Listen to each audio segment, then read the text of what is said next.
Wabarakatuh.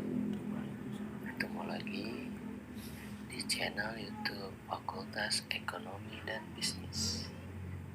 Kali ini saya akan coba menjelaskan tentang program SIPASTI, Sistem Informasi Penjadwalan dan Anggaran Sidang Skripsi Terintegrasi. Konsep dari program ini adalah agar proses kontrol penjadwalan sidang skripsi sudah otomatis bisa terlihat besaran anggaran yang harus dikeluarkan untuk setiap satu kali sidangnya. Nah, baik, kalau begitu saya akan menjelaskan tentang proses penggunaan dari program ini. Nah, yang pertama, di sini kita perlu menginput daftar dosen yang memang nantinya akan terlibat dalam proses sidang skripsi. Nama-nama dosen di sini nantinya juga perlu dimasukkan berapa banyak jumlah bimbingan skripsinya. Hal ini agar bisa mendeteksi proses perhitungan anggaran yang harus dikeluarkan. Kita kembali lagi ke menu utama. Nah, di sini tergantung ada berapa banyak prodi yang ada di fakultas masing-masing. Lalu setelah itu, banyaknya prodi ini nantinya akan secara otomatis terintegrasi atau terakumulasi dalam bagian rekap sidang skripsi. Nah, ini adalah jumlah dosen, nama-nama dosen dari 3 prodi yang terlibat dalam proses pelaksanaan sidang skripsi. Nah, selanjutnya kita melihat proses penginputan jadwal sidang skripsi. Ini saya ambil contoh dari prodi yang sudah menginput, yaitu prodi akuntansi. Ya, di sini kita lihat sudah 2 kali pelaksanaan sidang skripsi. Masing-masing pelaksanaan sidang itu sebanyak 16 kali. Baik, ini proses penginputannya. Dan ini adalah nama dosen yang diambil dari bagian atau menu daftar dosen. Ini dia nama-nama dosen yang diambil dengan menggunakan konsep hyperlink. Dengan menggunakan konsep data validasi. Nah, ini dia dari dosen pembimbing, ketua penguji 1, penguji 2. Nah, tadi di bagian dosen pembimbing nantinya akan terrecord total mahasiswa bimbingan yang sudah diinput di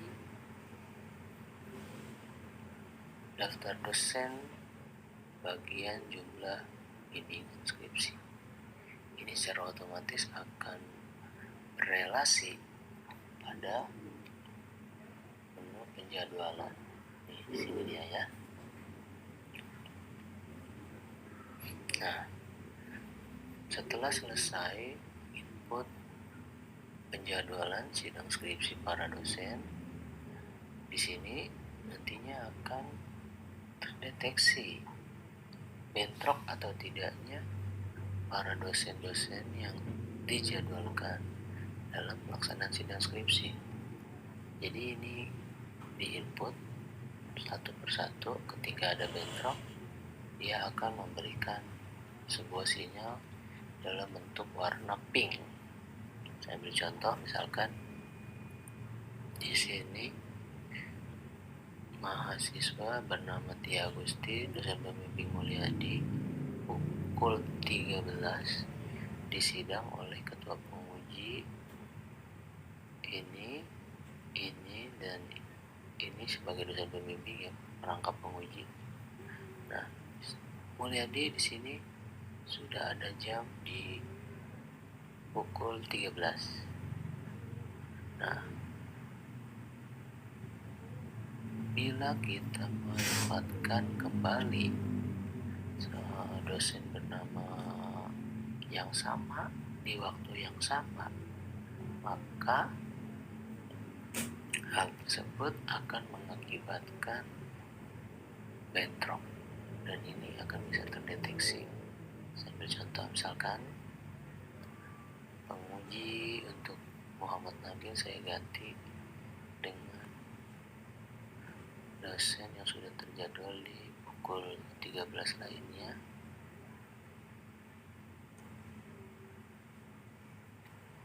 Nah, ini dia. Secara otomatis akan mendeteksi adanya sebuah bentrok.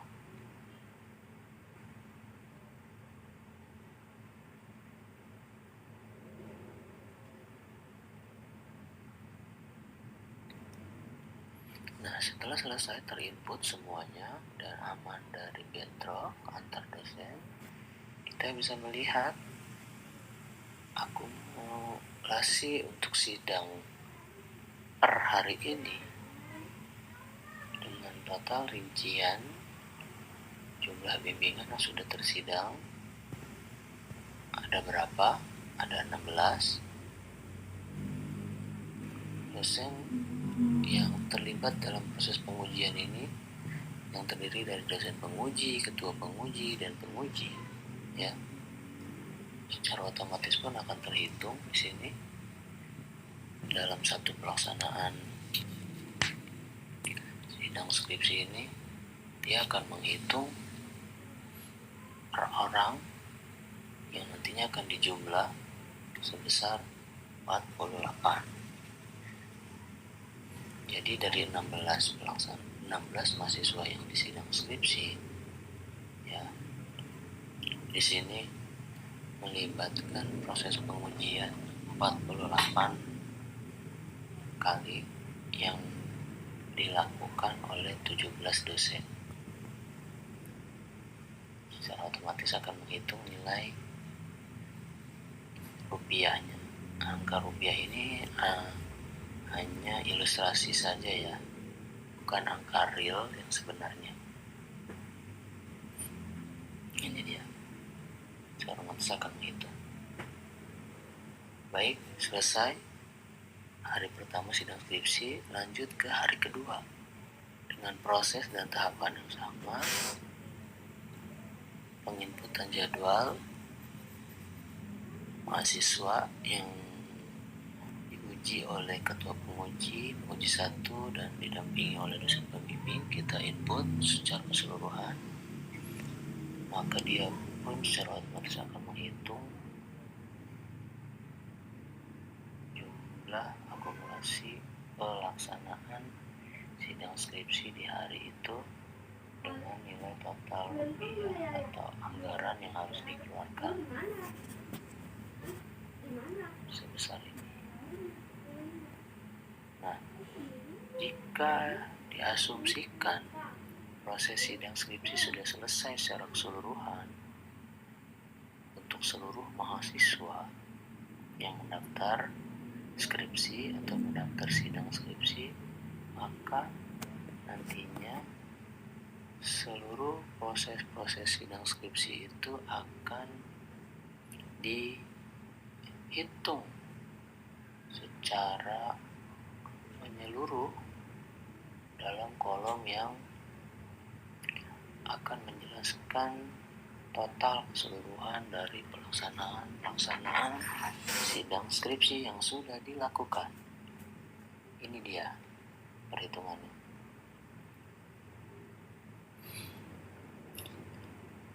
Jika seluruh mahasiswa sudah disidangkan, maka nantinya di sini total bimbingan yang sudah sidang akan sama jumlahnya dengan total mahasiswa bimbingan.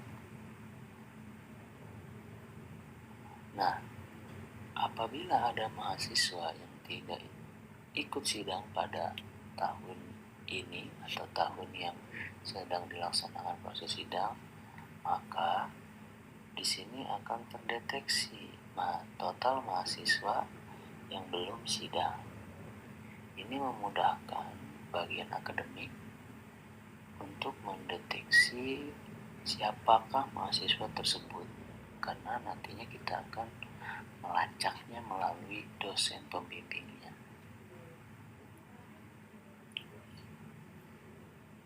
Ini akumulasinya. Jadi total mahasiswa bimbingan yang sudah sidang, dan jika ada mahasiswa yang tidak ikut sidang dalam 1 tahun pelaksanaan sidang itu, maka akan terdata di sini.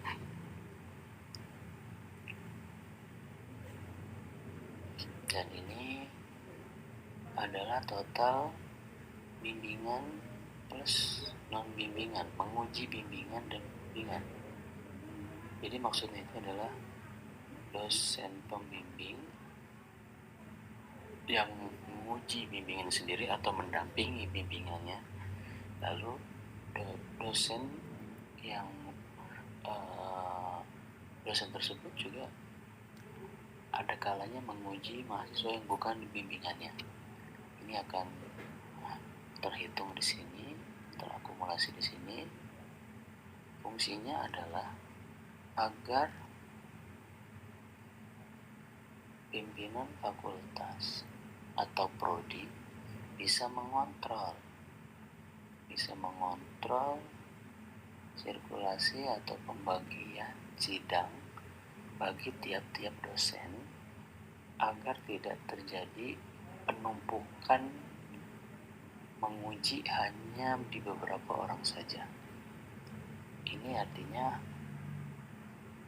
dimaksudkan terjadi pemerataan secara proporsional di antara para dosen dalam upaya mendapatkan sidang skripsi. Lalu di sini adalah total konsumsi dosen penguji. Jadi setiap pelaksanaan sidang itu dosen dapat konsumsi. Dan terakhir adalah total keseluruhan pengeluaran untuk pelaksanaan sidang atau pengeluaran untuk membayar honor mendampingi mahasiswa bimbingan sidang untuk dosen pembimbing, honor untuk dosen yang menguji bukan bimbingannya, dan honor untuk konsumsi. Ini dia akan akumulasi secara keseluruhan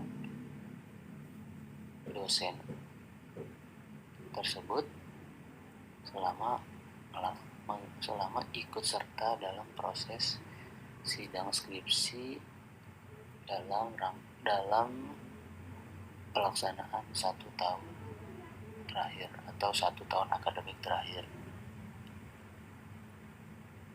Ini akan terhitung total keseluruhannya.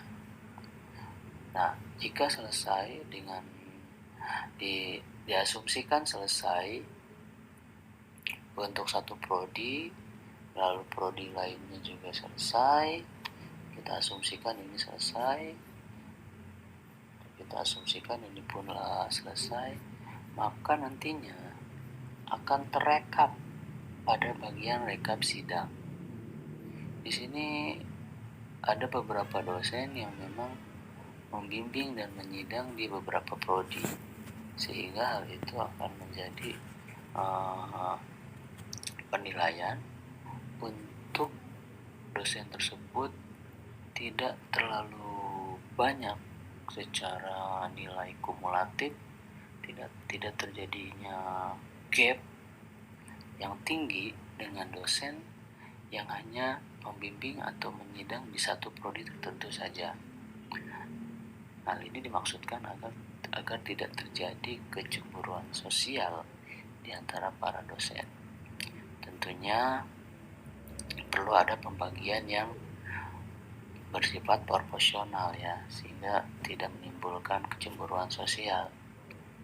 Nah, ini dia akan menghitung secara kumulatif dari proses pelaksanaan sidang skripsi seluruh prodi yang ada di fakultas. Kalau tadi adalah perhitungan per prodi, kalau ini adalah perhitungan seluruh prodi. Sehingga di sini memudahkan pimpinan fakultas, dalam hal ini dekanat, mengontrol distribusi pembagian dan pelaksanaan sidang skripsi yang dikerjakan oleh prodi kepada para dosen tetap fakultas. Nah, baik teman-teman, itulah tentang konsep dari program SIPASTI ini.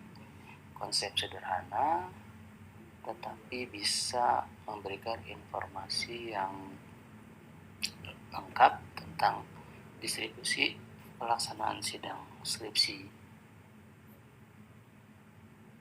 Nah, lalu program ini masih bersifat offline agar bisa dikontrol, agar bisa diketahui oleh pimpinan fakultas, dalam hal ini dekanat, secara real time, kapanpun, dimanapun, tanpa adanya batasan ruang dan waktu, maka program ini perlu di-online-kan. Karena memang proses pelaksanaan sidang skripsi, penginputan jadwalnya dikerjakan oleh prodi. Nah, untuk kepentingan tata kelola yang baik dalam hal pengontrolan agar tidak terjadi penumpukan atau tidak terjadi hal-hal yang memang bisa menimbulkan gap antara dosen satu dengan dosen yang lainnya, maka kontrol dimulai dari proses penginputan. Baik, kita langsung demokan saja bagaimana cara mengonline-kan program ini.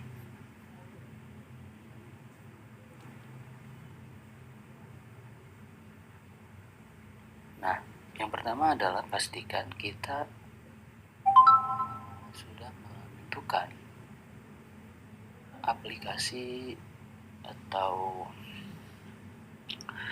program yang bisa kita taruh file kita ini dalam database online. Di sini saya menggunakan database online yang bersifat gratis, free ya, yaitu OneDrive.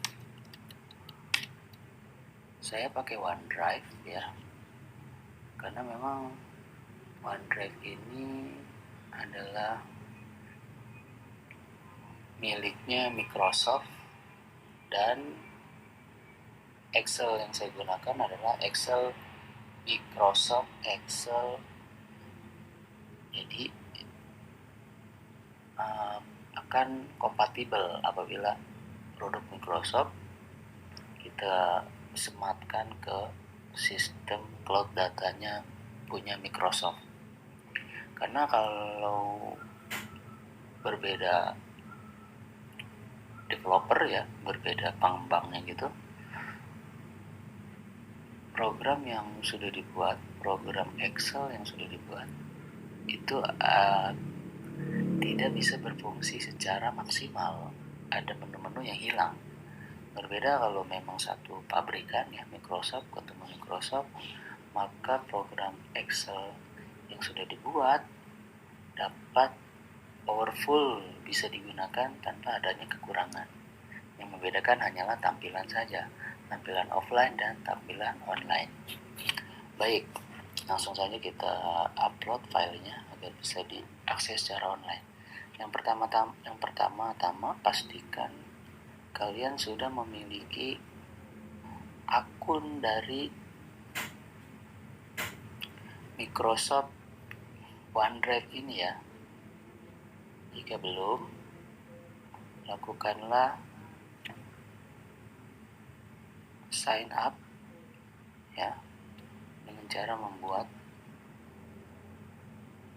akun Microsoft OneDrive. Oke, proses pembuatan akunnya sama dengan membuat email pada umumnya ya. Tapi di sini yang digunakan adalah email Outlook. Pastikan domain yang digunakan adalah domain Outlook. Karena saya sudah membuat emailnya ya, nanti saya akan menggunakan email saya saja.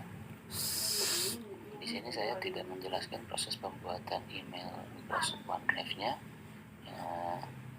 Teman-teman bisa mengikuti saja tahapan-tahapan yang diminta oleh Microsoft dalam proses sign up email Outlook tersebut. Saya langsung gunakan email yang sudah saya punya saja.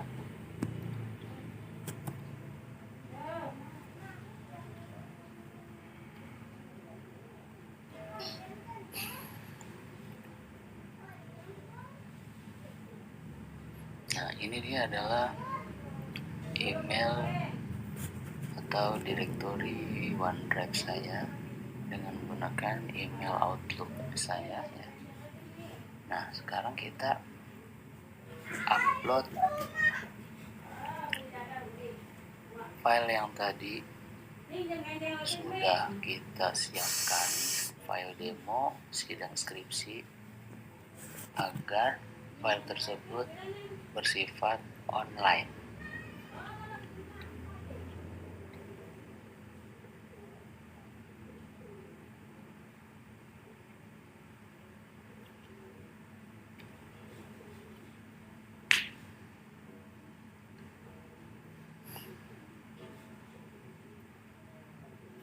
Nah, ini udah masuk.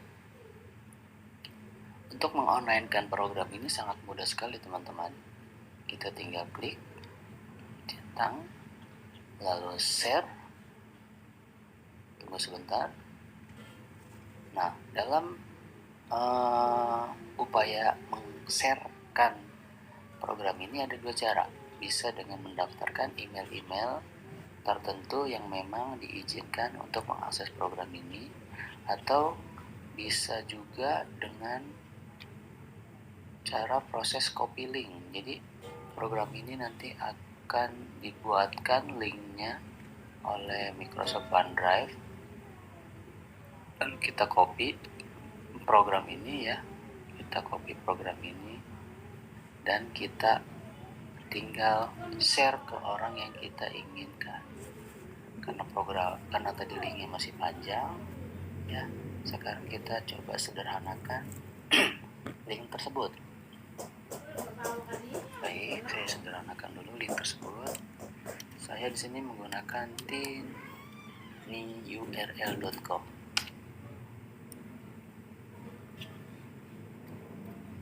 Oke, ini sudah keluar tinyurl.com. Nah, enter a long URL to make tiny. Paste URL yang tadi dari Microsoft OneDrive yang masih panjang ya, kita buat sederhana. Sini saya mau tulis si pasti demo.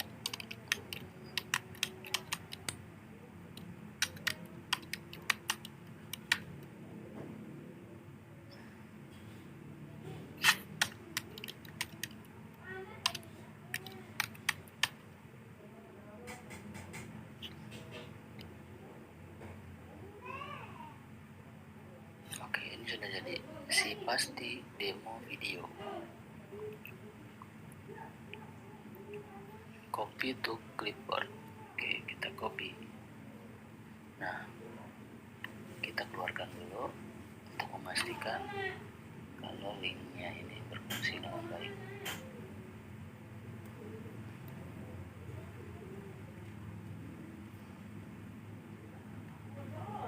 Oke, kita buka.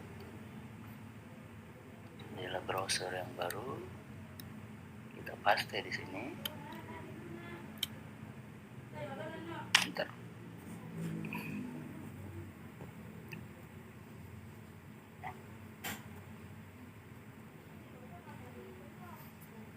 Nah, ini dia. Program Excel yang tadinya bersifat online sekarang sudah bersifat online. Ini dia teman-teman. Ini dia tampilan online-nya.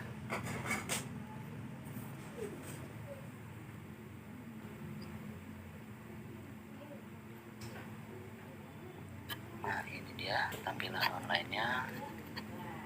Jadi nanti di sini yang dilakukan prodi adalah menginput program online ini ya. Prodi mengerjakan penjadwalan di program Excel online ini, program si pasti. Dan nanti pun dekanat atau pimpinan fakultas bisa membuka program ini dengan menggunakan link yang tadi sudah kita siapkan karena kepentingan pimpinan fakultas. Di sini adalah kontrol, maka yang dilihat adalah bagian rekap sidang. Jika ingin mengontrol proses pelaksanaan sidang secara keseluruhan